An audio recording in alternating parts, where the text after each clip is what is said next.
All right, welcome to the OneMedAll podcast. We are showing new product innovations that you need to know about as a dentist here.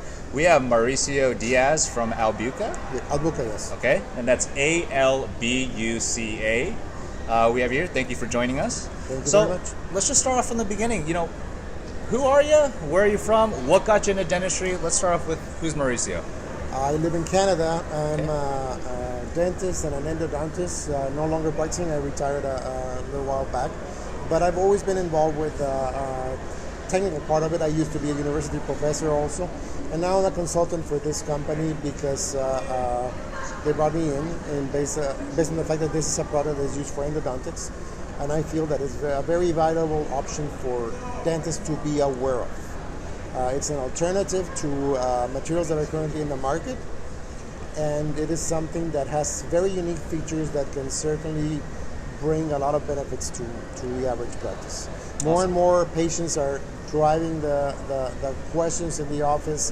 They're coming into the office requesting a specific product, or they heard about this product being not safe, or et cetera, et cetera. And the point is that the more tools that you have in your hand, the more answers that you have for your patients, the better equipped you are for you to handle those questions and address those concerns and do those treatments, as opposed to having to send them somewhere else, or the patients themselves just walking away and going somewhere else. Okay, so what is EndoCal? EndoCal is a material that has been in the market for quite some time. It started in Europe, but we are relaunching it right now in North America.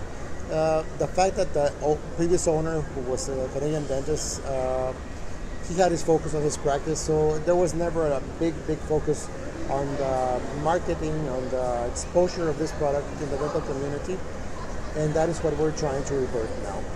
But this product has been used for many decades, and it's still used around the world by a variety of dentists because they truly believe in it and great results that they can obtain when sealing canals with this material versus the traditional method, which is gutta percha. The product comes in this box with 10 vials of powder and a bottle of the liquid that is used to create the mix. And it is usually enough for, say, around 10 to 20 canals, depending obviously on the width and the size of the canals, etc., etc. But on the average, you can use it with 10 to 15 cases, perhaps. Got it. And what are the benefits that you see for EndoCal versus the traditional material? The key benefit, I think, is that it is very unique in the sense that this product does not set in an acidic environment. It requires a certain level of pH inside the canal for it to dry and to be able to solidify. Okay. So in presence of bacteria, that is not going to happen. So it becomes some sort of an indicator of what the condition of the canal is. So when you treat a tooth and you start a root canal treatment and you clean it to the best of your ability and disinfect it with whatever solution you think you should use and whatever instrumentation technique you have been taught to or decided to use, you have a step in which you have to decide if you're done, you can seal the canal and you can move forward to the restoration or not. And the majority of the cases, people say, yeah, I can do it in one appointment or in 2 appointments. The next line appointment, I'm going to seal it and I'm done. I'm going to start rebuilding the tooth and sending the patient off. This product will eliminate a little bit of the guesswork, because if you place it into the canals and the patient comes back to the follow-up appointment and you find that it's still soft to touch, that it hasn't set, that is a clear indicator that there's still an active infection inside the canal. So it's the way that this product should be handled is to be replaced, like cleaned again, replace the paste in the canal or canals that were still affected by the infection, and bring that patient back on another appointment if need be. And then you'll see that probably by now everything is hard, solid. You cannot penetrate the canals with an explorer, with an endofile, and you're ready to finalize your restoration for the tooth. Gotcha. So okay. It's very unique that way. And you're talking about the sealing and the application process. Yes. How is this applied? How is this different? Well, the paste is applied with the use of a lentulo. The lentulo is a very traditional instrument in dentistry that most everybody is familiar with. It's not an expensive instrument to have. Any company that sells dental supplies will have it available for the dentist. So if you have prepared the canals with any instrumentation of your choice to a 25 gauge or something similar, you can then use a lentulo number 2 to apply a paste that you have prepared on a clean slab to the consistency of sour cream. That's what we tell our patients that it should, our customers that it should be sour cream. So once you have that consistency, you put a little bit on the tip of the lentulo. You go to 2 millimeters shy of the apex. You place it in the canal, and still while rotating, you pull it out. Add a little bit more to the lentulo. Go now this time 4 millimeters short of the apex, 6, 8, 10, until you have the whole canal full. And then you cover it with once you're finished with the canals, you cover it with a little bit of a Cavit or GI or any other cement that is not eugenol based. Send the patient off, bring him back in, let's say, a week, 7 days, 10 days. And again, if you open the pulp chamber again and you notice that all the canals are hardened, you're good to go. You can start with your restoration. If one of them or more are still soft to touch, you have to replace them, reapply the material, and have another recall. Now, is it true? Does your product expand? What's going on during that week? Or I'm glad you asked that question because there is a misconception, and it happened many years ago when they were translating the documents, the literature on the product. The dentist that brought the product into Canada, he translated one of the words into expands instead of probably diffuses or penetrates. And then it became like a common thing for people to think that, if it's going to expand, it's going to fracture the root.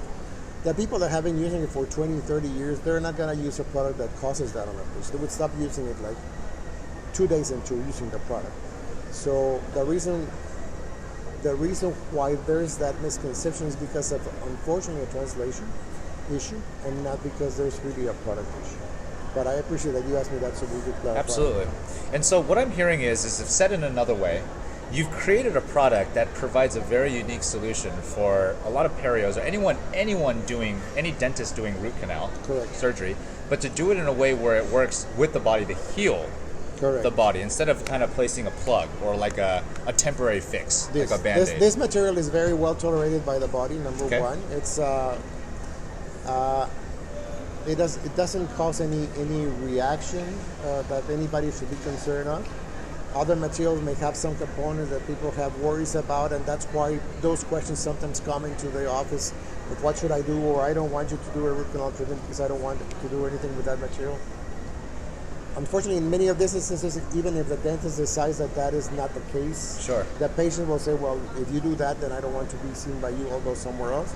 So I think it's good to have an option to still offer them a proper treatment without saying just no, and this is how I do it, and whether you like it or not, that's the only way that I will handle it. You have more choices. Perfect. Okay. Mauricio, I just want to go into a fun couple of questions, some quick fire, if that's okay. So, one question for you is, where do you see, especially from where you're at? I know, just dentistry is different in different places in the world. From where you're at, what do you see coming in the next 10 to 20 years? What's the biggest thing you're either excited about or the biggest thing that's a concern for you in dentistry? Well, the vision of looking for products that are safe, that are environmentally friendly, that are not noxious, that are biocompatible, I think that is permeating to everything.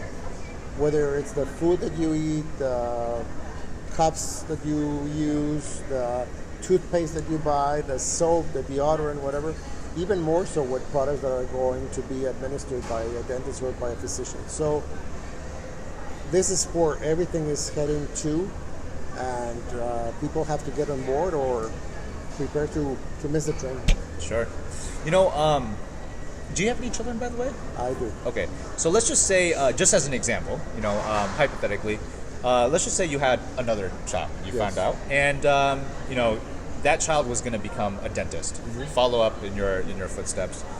what's some advice that you'd give? Is there some maybe one or two things that you'd maybe tell to either your younger self or maybe this new son or daughter that you have? I would tell them that they have to be sure that they're in it for the right reasons.